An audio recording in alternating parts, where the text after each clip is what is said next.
coffee shop. If you are in viewing distance, driving distance, and can make it, we're going to kick that off at 9 o'clock.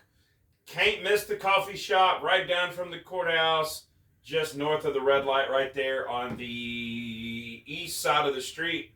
Can't miss that. I just went blank for a second. It is Crushers 40 weight, excuse me. Come there. We're going to have an awesome time, some fellowship for about an hour. I won't keep you too long on a Saturday. And then we'll be in Clayton, New Mexico on the 9th. Yeah. And then we'll be back here on the 10th for your women's meeting at the Housing Authority. Yes. Flyers are fixing to start going up around town for that. So we're going to have to spread the word. But if you can, share it, do whatever we can to get that rolling. So, what else? Exciting times around. Man, it's getting busy and I'm loving it. I really am. It's awesome. It really is. Kind of a entourage of things between ministry and, oh my goodness gracious, everything going on. It's been a lot. It's been a lot, but that's okay. I couldn't be happier for it. I really couldn't. Kind of a decent segue into where we're going, I guess you would say, because really and truthfully, we started running our race a long time ago, and it's taken a long time to feel like we're getting somewhere. You know what I mean? Yes. Like, to me, it has. I mean, and I'm not saying that there hasn't been some fouls on my part. You know what I mean? Like, I've gotten off track or you know, whatever the course may be, but I mean, nonetheless, it is still the race that is set before us. It doesn't change. Right. You know, if we say, okay, you're going to Dover, Pennsylvania, you know, some good friends out there. Bill, hope you're watching. But, you know what I mean? Like, if I say that's where you're going, nobody told me that I've only got 3 days to make it. Right. That's my race from the time I'm born to before they lay me in the ground. That's my destination. That's your race. That's where you've got to get to. And I don't think that God ever expected us to never deviate. It's not like an autopilot that's an automatic drive straight through, never pull over for gas, never stop to eat, never rest, you know, kind of thing. Like, it's part of the journey. I think he knows that. I think he really truly understands that we're human. His word even says that we're all going to fall short of the glory. We're not going to run it perfectly. I think he understands that. I mean, how can he not when he knows the beginning before the end? He is the Alpha and the Omega, the author and the finisher of our faith. He wrote us out. The Bible even says in multiple different ways that we were predestined even before our conception. So how can he not know that we're going to deviate? We're going to get off track. I think so many people get focused that it's a race, Mm-hmm. and it's not a race. It's a journey. Right. You're going to have curves. You're going to have speed bumps. Yeah. You're going to have that. So, like, it's not a race. It's a journey. And I think we just, with life and the hustle and bustle, and we're our microwave generation, Yes. we forget that this is a journey. It's not a race. Even though the Bible says race, the race set before us, and literally, like, I think it's an individual race instead of a bunch of us like we would imagine or picture it being. You know, it is truly more of, like you say, a journey, and God is just trying to help us along to reach our goals and our destination. And really, I'll give you a kind of a prelude. This is where I'm going Sunday, but I'm not going to give it all away. And if some of y'all are watching up there, then awesome. You'll be prepared, and we want to invite anybody that can to join us up there in Clayton. What God's doing up there is an amazing work, and I'm so ecstatic to see it come to fruition the way it's unfolding. But really and truthfully, the question that I had for this was, is my perception, the way I perceive something, affecting my ability to run my race? You know what I mean? And that's a really good thing if you think about it, because there is a lot of ways you can go with that. It really, I'm not going to give it all away, but some of the things I want to touch on is like, you know, our perception, is key. It's crucial to a lot of things. It's crucial to our walk with God. It's crucial with our walk with our spouse. It's crucial with our journey with our kids and our jobs and our pastimes. How we perceive something can literally make or break us at any given time. Truthfully, it really can. So it's kind of a legit question. How is our perception? You know, how is the way we're seeing something? Because, I mean, what one could be perceiving as something horrible, the other one looks at it in a positive light. So it can literally change anything. Right. So if you see somebody eating out of a dumpster right behind McDonald's, that person's grateful because they have a meal. Right.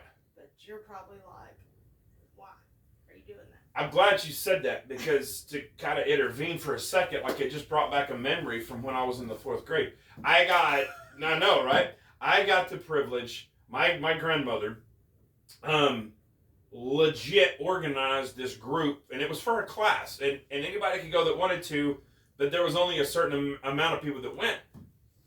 We got to go to Washington, D.C., right? And I got to tag along, me and Mom. And it was really neat, but one of the most unusual things that I ever saw, we walked into a McDonald's, because we're on this tour, right? And like two or three buses to get everybody, and it was like scheduled. From the time we got up to the time we went to bed was scheduled. We had no free time. It was, boom, boom. But I mean, our meals were down to the minute, like everything, so we could fit all this in. But what I wanted to get at was, we went to this McDonald's on the stop, and on the door, it legit, and I'm not kidding, it said, do not throw your food away. Like when you're done with it, just to get up and walk out. And it didn't say why, it just said to do it. And like the instant second that we would get up and walk towards the door, these homeless people from outside would get up and come eat our leftovers. Oh, wow. And it blew my mind. I mean, you think about it. Here I am from a little small town in Tahoka, Texas, at the time. And there's a guy coming to eat my food. Like, you were taught in a way from like human nature, like you don't eat after people, you don't drink after people. You know what I mean? And here they are rushing in and just grabbing any scrap you could find. And that's a good point you brought up, because I mean, I'm like, for me, it was like, oh my God. But for them, they were ecstatic and elated. They got to eat that day. Yeah. Wow. So I'm glad you brought that up. I mean, it truly is. Yeah, it's a perspective. I mean, yeah. Where are you? What do you? It also goes back to, I just had this conversation with one of our kids yesterday. What are you looking for? If you're looking for the dirt in somebody, you're going to find the dirt. If you're looking for the gold in people, you're going to find the gold. So what you see is what you're looking for. Right. So that also is a perspective issue. You can look for the dirt in all these people, and guess what? You're going to find dirt in all these people. So why not look for the gold? Well, that is a big part, but it's not just, I think, looking for the good or the bad in people, as much as kind of where God took me was an inward shot. Where are you inwardly? Like, I get, and I think we've even talked about it on here before, like our perception about others and situations, but is your perception affecting your ability to finish your race? And that's really, really deep, because as it says in Hebrews 12, verse 1, it says, I'm going to read from the Amplified because I kind of like the way it phrases it better, but it says, therefore, since we are surrounded by so great a cloud of witness, who by faith have testified to the truth of God's absolute faithfulness, stripping off every unnecessary weight and the sin which so easily and cleverly entangles us, let us run with endurance and active presence the race set before us. So, why is that crucial? Why is that important?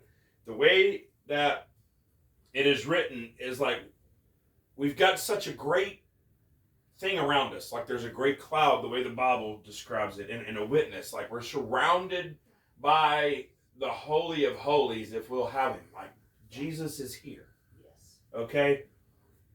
He already said, he's talking about stripping away the weight and the sin. So anything that's unnecessary from our past, the people around us, the situations around us,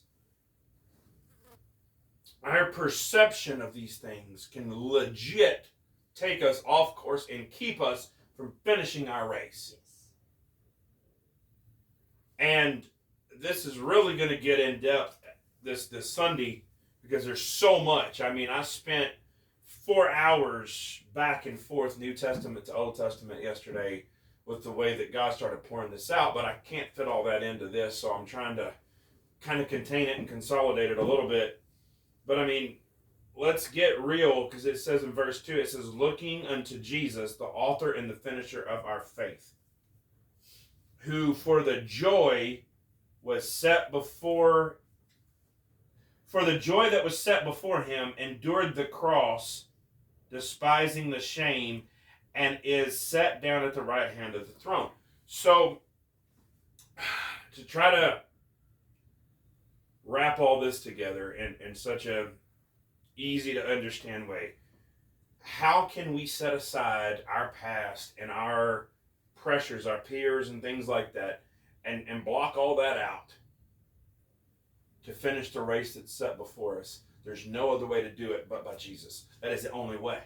Who, like it says in verse 2, despise being downgraded and downplayed, endured the cross, and he is the author and the finisher of our faith. So to me, what this is saying is there's only one way to do this, and it's by faith through Jesus.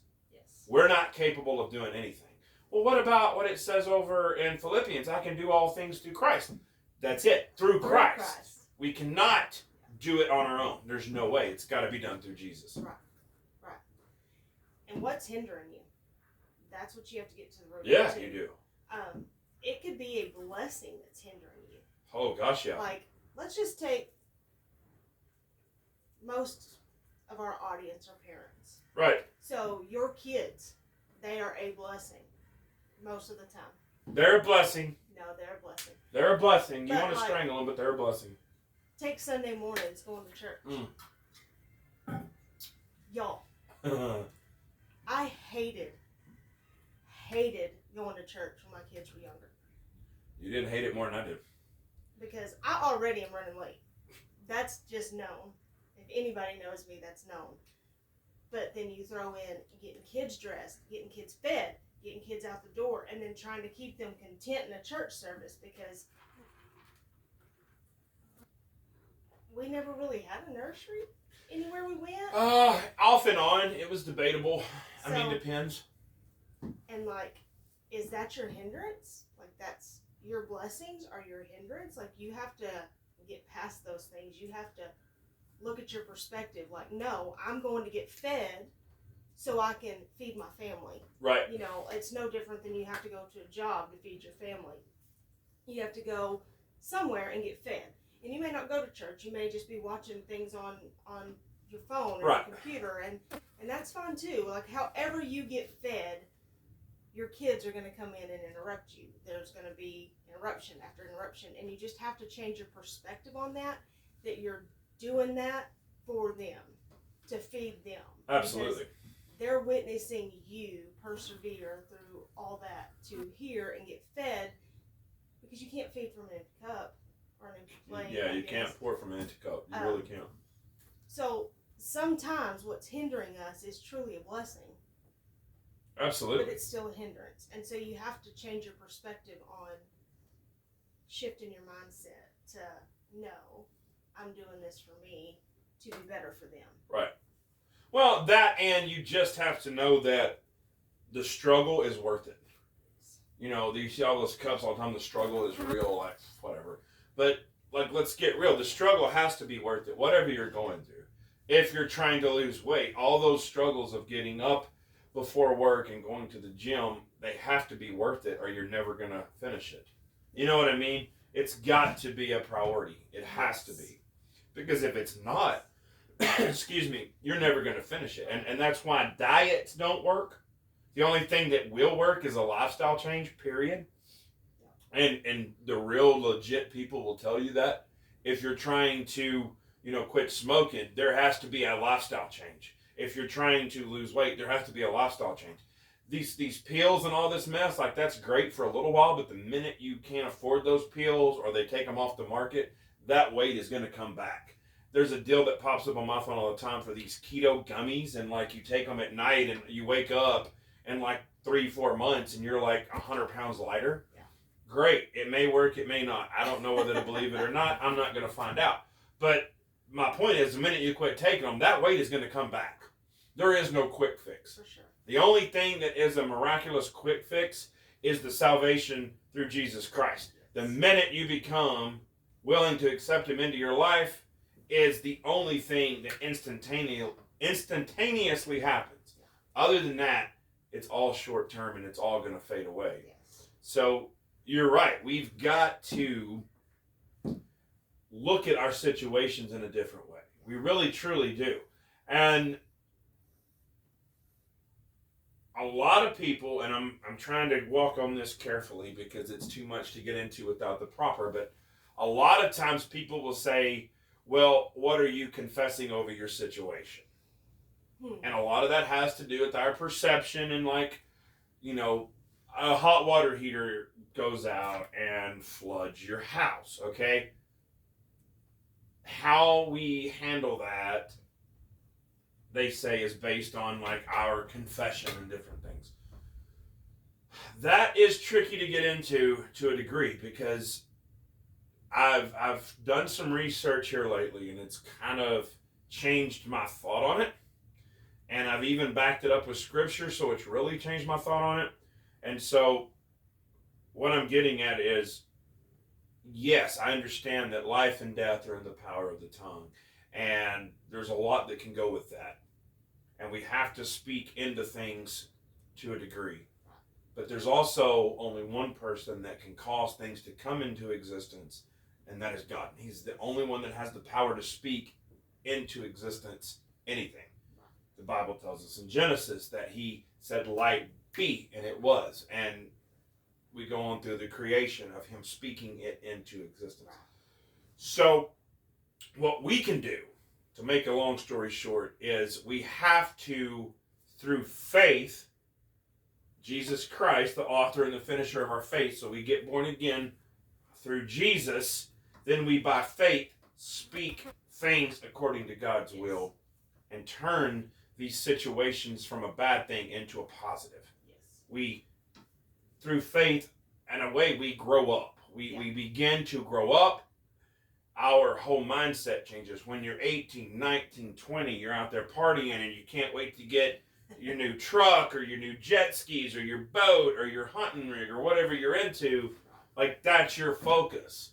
And then comes along Mr. or Mrs. Right, and then you go from being a little more about them than you. Still got a little bit about you, though. Like, that's great that she needs a new purse, but Daddy needs a new boat. So, we're still in that range. And then comes, Snot Slinger number 1, and really everything starts to change then, because now it's not just you.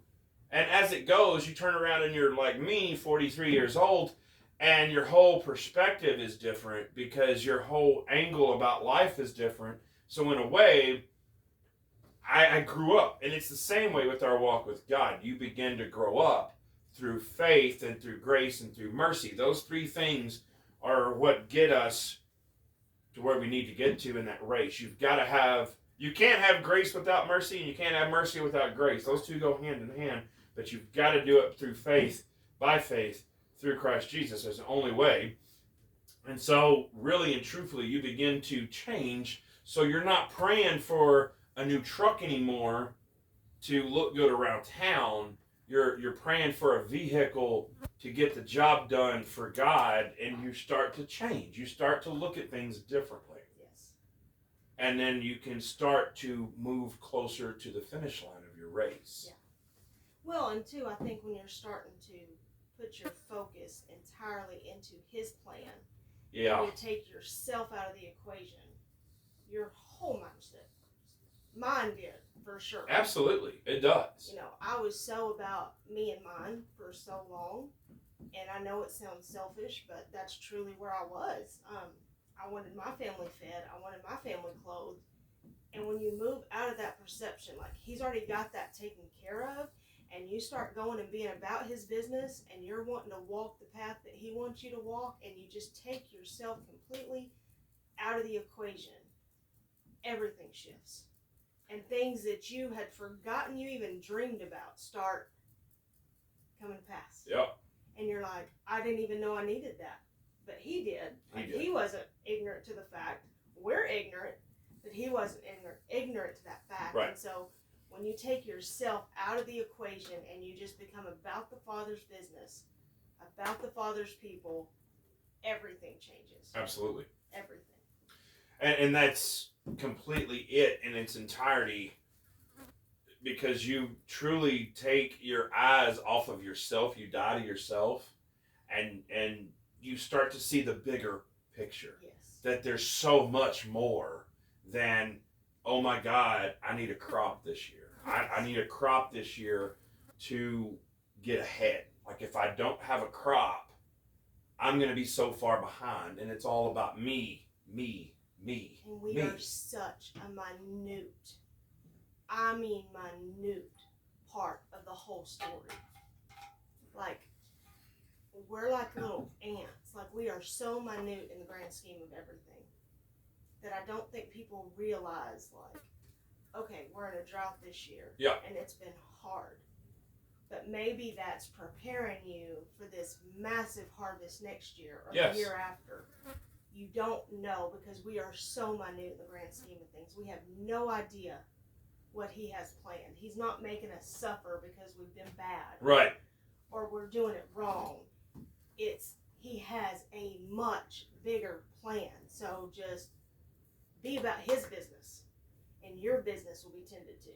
Well, you know, farmers, I'm not extremely experienced in this, because it's just not my calling, I'll be honest with you. Even though my grandmother has land, you know what I mean? And it's subcontracted out, and people farm it, and they do a good job of it. But what I've heard is, like, a big thing is this subsoil. I mean, the submoisture, excuse me. You know, and that's what helped last year be such a productive year, was we had early rains, and water got down to where it needed to be. Yeah. So when they planted, and then we had a few on top, and everything worked out. Well, this year it was like completely opposite, and it's like Armageddon around here. Everybody's freaking out. And then we got like 6 or 7 inches out here in a matter of a week, and me and you are just ecstatic because the ranch is green and, you know, taking off, and Sorry, farmers. we had to use a machete to get into the lodge today. But, you know, you hit it on the head. I mean, we are worried about right now. We're worried about here. We hadn't even stopped to think about his greater plan and his greater call that's going to be producing a harvest twice as big as it would have been had we got it right this year. It could be twice the anointed, twice the blessing for next year. And we kind of had that conversation a while back when we were walking in out here, because we couldn't get in because it was flooded. Yeah. You know, and I was like, you ever wonder why God disperses the moisture the way he does? Like, what his thinking is behind it. It's just neat for me to kind of get hypothetical for a brief moment. Not that I could ever come close, but it's just something I do in my own head. But, you know, realistically, you have to think. But you get the feeling that these people, some people out there, and I've probably done it more than once myself, we begin to think that if I die tomorrow, the world's going to stop turning. Like, you know what I mean? We kind of get that mindset that we are something so massively important. And truthfully, we're not. We're really not. But we do have an impact if we will run our race. Because we were created for a purpose, for a reason. And I think we get so self-focused and so self-oriented that we forget about our race, and we forget about the path that's in front of us and what it was intended for and who it's supposed to reach. And the bad news about that is we're going to be held accountable for what we don't do. We're going to be held accountable. And that's what scares me, is on Judgment Day when I'm having to answer for everything. Am I going to hear, "Well done, thy good and faithful servant"? Or am I going to hear, "Get away from me, for I never knew you"? Like, that scares me, because It should scare everybody. as bad as it is now, I can't imagine a lifetime of being completely shut off from God and abandoned. You know what I mean? I really can't. It's something that I'm really on my knees about on a daily basis, trying to fix and be like, "God, please forgive me." Because, dude. And two, with our generation, and it happened to me this morning, the comparison game. Yeah. Who are you comparing yourself to? You cannot compare your race, your journey to anybody else but you. You can't get on social. You can't look at your neighbor's house. Like, you have to put your blinders on, and you have to focus on your race. And that's so hard in a generation where social media is at your fingertips, and you see these millionaires, and you see this, and you see that. When I was younger, it was like the movie stars. That's who we idolized. Like, that's all we saw, because that was what was. Well, that and the athletes, the Wheaties boxes and the Nike commercials and all that. And now we have all these Instagrammers and these influencers, and that's what you see. And so you get so caught up in the comparison game as to, "Oh my goodness, she's younger than me. Oh my goodness, they're like in their teens and they've blown this YouTube up," or whatever the case may be. And you have to put your blinders on, and you have to run your race. It doesn't matter what Susie Joe down the street has. You have to run your race and not let whatever they're doing in that season and in that moment deter you from where you're headed. That's it in a nutshell. And I think that, again, is our perception. Who are we putting at a level of importance? Who is more important? And there used to be this gospel group, and I don't even know if they're still around. They did a lot of a cappella, and I remember I had a few of their tapes, or Mom and Dad did at one time, but the name of their group was called Priority. And they came to the church one time, and they did this big church tour, and it was really, really neat. But it's a good headliner, because, I mean, what is the priority? What is our priority? Is it looking good in front of our peers, or is it looking good in front of God? And that's one of the most things that I ever was afraid of as a young Christian, and the most trouble I have converting Christians, or people into Christians, is giving up what they're doing now. They don't want to give up now. They're too afraid to let go. And they're like, "Well, if you'll turn to God, He'll give you a whole new journey and a whole new outlook." I don't want a new outlook. I'm great with where I'm at. I'm working, got my 401k, I got my portfolio lined up. I'm about 2 checks away from putting a big down payment on my new rig. Like, I'm good. I don't want that.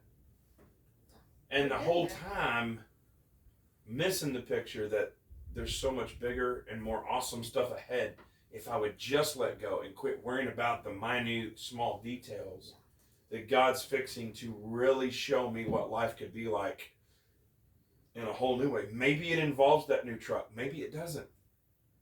Maybe it involves a yacht sailing around the world. You never know. And you're like so much happier than you ever would have been with those $800, $900 truck payments. You know what I mean? Having to pull double shift overtime once a month to keep up your insurance and truck payment. It's a short-term fix. You think it's going to make you happy, but I got some bad news. That truck is going to break down, the tires are going to go bald, and it's going to rust. The Bible specifically says, do not store up treasures on earth that the thief can steal and the moth and the dust will corrupt, but store up treasures in heaven.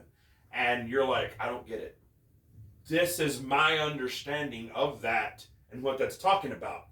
When you put God first, he becomes a priority, and his mission is the first thing on your mind, and you're looking to finish and run that race, your whole perspective will begin to change, and life as you know it will be better, more at peace, more at ease than you ever thought imaginable, because you're not having to handle it. You're not having to be in control of it. God is. Because what God ordains, he sustains. We've always said that.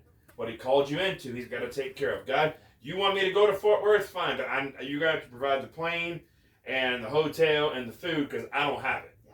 It's not up to me. It's up to him if he told me to go there. Right. So that is the biggest battle. But if we'll get past it and we'll learn to let it all go and let Jesus be the author and the finisher of our faith through the grace and the mercy of God, we will begin to turn and see the true finish line that he has for us. Yes. Now, all these little distractions along the way can be good or bad. Like, okay, from here to there, we got to stop and see this. We got to stop and see that. It was such a great time. Like when we were on the road all the time. We went to places we never would have went to before. I never would have thought about, I'll be honest with you, going to Mount Rushmore. It just never popped in my head. But we were up there, and it was a positive side note. We even took your mom back when she came to see us for a little bit. And it turned into this really amazing time. And as we look back on some of those, times now, it's such a huge blessing. And God doesn't mind those. Right. He's not going to take away all of the goodness out of life. And where you're like, well, I'm this holy roller, I can't do this and I can't do that. Listen, if you're leading a Bible study on Tuesday night at your house, praising God, and you like to have a couple of beers with Mexican food, he's not bothered by that. Like, that stuff that people think about is not the problem. What he is the problem with is you being a fallen down drunk 7 days a week and not good to yourself or your family or others around you. God can't be put in a bubble. No. And I think that's the first thing people do. They're like, if I get saved or if I start living this way, I have to walk in this perfect bubble. Yeah. I have to do everything on the straight and narrow. Right. And I can't deviate off of that. And you're going to take away my fun. And you're going to take away. And he's not here to take away. Right. He's here to add value and add to you. We have a long list of alcohol things that we could go into. Yes, he changed our perspective of it. Right. And there was a time when it was like, couldn't stand the smell of it. Right. Now our perspective has changed. If you want to go out and have some chips and hot sauce and have you a beer or two, that's fine. Like, right. He's not trying to take that away. He's not this bubble where you have to be like, can't do that. Oh my goodness. Did you hear what just came out of her mouth? You're right, it did, and I meant it, because I said it.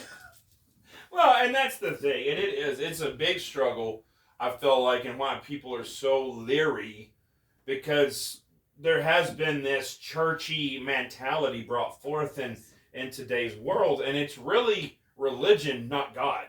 And there's a difference. I mean, Jesus had a lot of trouble with the religious leaders in that time and in that circle that he was in, because that was their outlook. The very ones that nailed him to a cross were a religious group of people that had their certain laws and standards. Their perspective was so different that it kept them from running the correct race. God sent his true son and was like, here I am, God in flesh, telling you you're doing it wrong, and they nailed him to a tree for it. You know what I mean? It is such a problem in America and other places, because it's like, you can't do this, you can't do that, you can't do this. And people are like, I don't want that. I've already got enough rules. I don't need some more. I'm not going to go sign up for more rules. Right. And I understand that. I wouldn't either. And I'm here to tell you that God's not like that. Right. God is not like that at all. He is not trying to change you. All God's trying to do is bless you. All he's trying to do is make your life better. And if you will just truly let him have the reins, and not a pastor, not a group, not a cult, not a congregation. If you'll let God have the reins, if you will let God have control, I guarantee you, you're going to be totally blown out of the water where things are going to go. Yeah. I hate to even use it, but it is a prime example, okay, of something that, and I know the fad's worn out and it's a done deal, but let's back up for a minute and let's look at the guys from Duck Commander for just a second. You take a river rat, Phil's words, not mine, that legit did it all right there at his house. Was out there fishing to sell, to put dinner on the table that night. Like, I've read the books and things. To where they are now. Where they are now is because of what God did in his life and the impact where it has taken them. And people can say what they want and they can bash them or like them or whatever the case may be. But the truth is, God did that. God did that in his life, which affected his kids, his grandkids, and now their great-grandkids in such a mighty way. Whether they reach another soul or not, which I know they're continuing to do so, but I mean, whether they do or not, the impact cannot be denied. And that's no different because God is no respecter of persons. If he does it for one, he'll do it for you. And so we just have to take the time to lay down our way of thinking, our perspective, and allow God's Word and Holy Spirit to flow in us and through us. And I guarantee you our whole lives will be changed. And the race that's set before us will be an awesome race. It'll be a race full of memories. It'll be a race full of joy and peace and tranquility. Because all we're having to do is be the conduit and let it all flow through us and enjoy it. And that's the big picture. And that's another family. Like, you have to take away the comparison game.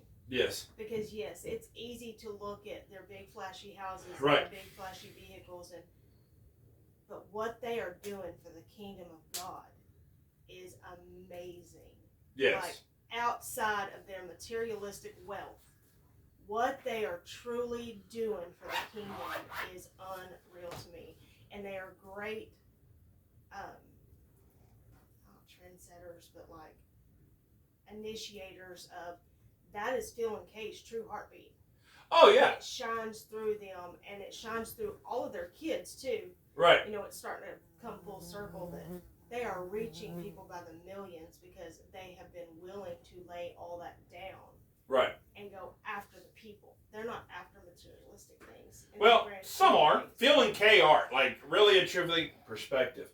Like, Kay's got the things that she wants, I'm sure. I know just from some of the stuff I've seen, like, he bought more land and they're constantly making improvements to hunt more ducks, and that's his enjoyment. And God opened that door. Now, the kids, yeah, they've built houses and bought houses and done, and that's their joy. That's their reward, so to speak. Like, God doesn't mind us having those things. Right. I'm not saying, there again, that perspective, if we follow God, we've got to be humble, poor, you know, what? No. But it's all about your perspective. Your perspective, you know, may change a little bit, and it may not. Your joy may still be your hunting rig, like your truck and your SUV or whatever to get out there, or you know, your ATV and that's fine. He doesn't mind you having those things or using those things to glorify him. Like, that's not an issue. This is where everybody has a different definition of success. Yeah. And I encourage you to truly take a pen and paper and write down your true definition of success. Because we had to do that, I think, my senior year in high school. And that definition to my definition just 5 years ago to my definition now has changed immensely. Oh, yeah. What is your true definition of success? It may be to have the brand newest Tesla out there on the lot. It may be to have $1 million home. It may be to have an acre of land. I don't know. Right. But it doesn't have to be defined by materialistic things. And I think so many people define success by what they have or what they show. So you have to change your perspective on that too. What are you doing for the kingdom as successful? Rather than, oh, they drive this or they have that, or you've got to change your focus off materialistic things. Yeah, you do. You really do. And really, like I say, it's not he minds us having it. It's just it shouldn't have us. Yes. And when it has us, and you're trying to walk things out, he's not going to open that door, in my opinion, because he's not wanting you hindered. He's trying to get you to fully let go and to fully embrace what he's trying to do. So that way, when that time does come and somebody shows up with a brand new truck for you that's all decked out, it's not something that's going to derail you. Because he does not ever want to knock us off track. That may be something the enemy uses, and that may be something that we choose to let come in and derail us, but it's not something that God seeks to do. And all he's trying to do is protect us, and as long as we'll allow him and allow that in, then we're safe to, have more, do more, and be more. Right. But we've got to stay humble as we go. We've got to stay humble. We've got to stay open and able to be led and guided and directed to the finish line of our race, our journey. That's right. Your journey. Well, that wasn't horrible. You got anything else? No? I mean, it was hard not to get into what he really showed me because it's so much. I'm like overflowing. But I didn't want to preach my message for Sunday. But it was something I definitely wanted to share with you guys and everything. And I hope that who can will be there Sunday. I mean, it's a little bit of a drive, but man, it's awesome what's going on there in that part of the country. It really is. I see so much. I kind of see what it can be. Yes, there's a lot of potential there. I'm just trying to stay out of it and let him do it, because if I do it, it's going to fail. I know that. And so, I There's don't know. some great people there. Yeah. I mean, they really are a great group of people, so it's going to do a big work there for sure. He's not done. And anyway, but like I say, stay tuned to anything coming up. It'll be posted, and if there's ever anything we can do, email, text, call. Yes. I mean, whatever we can do, we're here for you guys.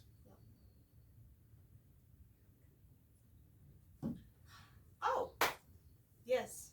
Glad you're here. We do have a website coming soon. I don't have a release date yet, though. We're still working on it. 2 weeks, maybe? Hopefully in the next week or two, we'll have it fully operational. What? Y'all, this is why I don't say anything. What? I said 2 weeks. She was like, 2 weeks? Hopefully it'll be done within this 2-week time frame. We'll let you know as soon as it launches. We're trying to get all the links and clicks. We're trying to have the blogs easy accessible. We're trying to have the YouTube where you click on it and go watch those. There's some other stuff that we're starting to try to get into that's going to just expand our reach, I'm hoping, and be able to do a lot more through them. Those links are going on, so we're just fine-tuning everything, is a lot of it, and so trying to get it as user-friendly as possible, because I am not a computer guru. Oh. So, anyway. I have to give credit where credit's due. Braylee has come in and just, taken over. And so we go and have our little coffee meetings, and she's like, what do you want this to say? What's this? And da-da-da. And she's just like, ah. Yeah, basically we come in and say, there's our ideas, put it together. And she does, so that's been awesome.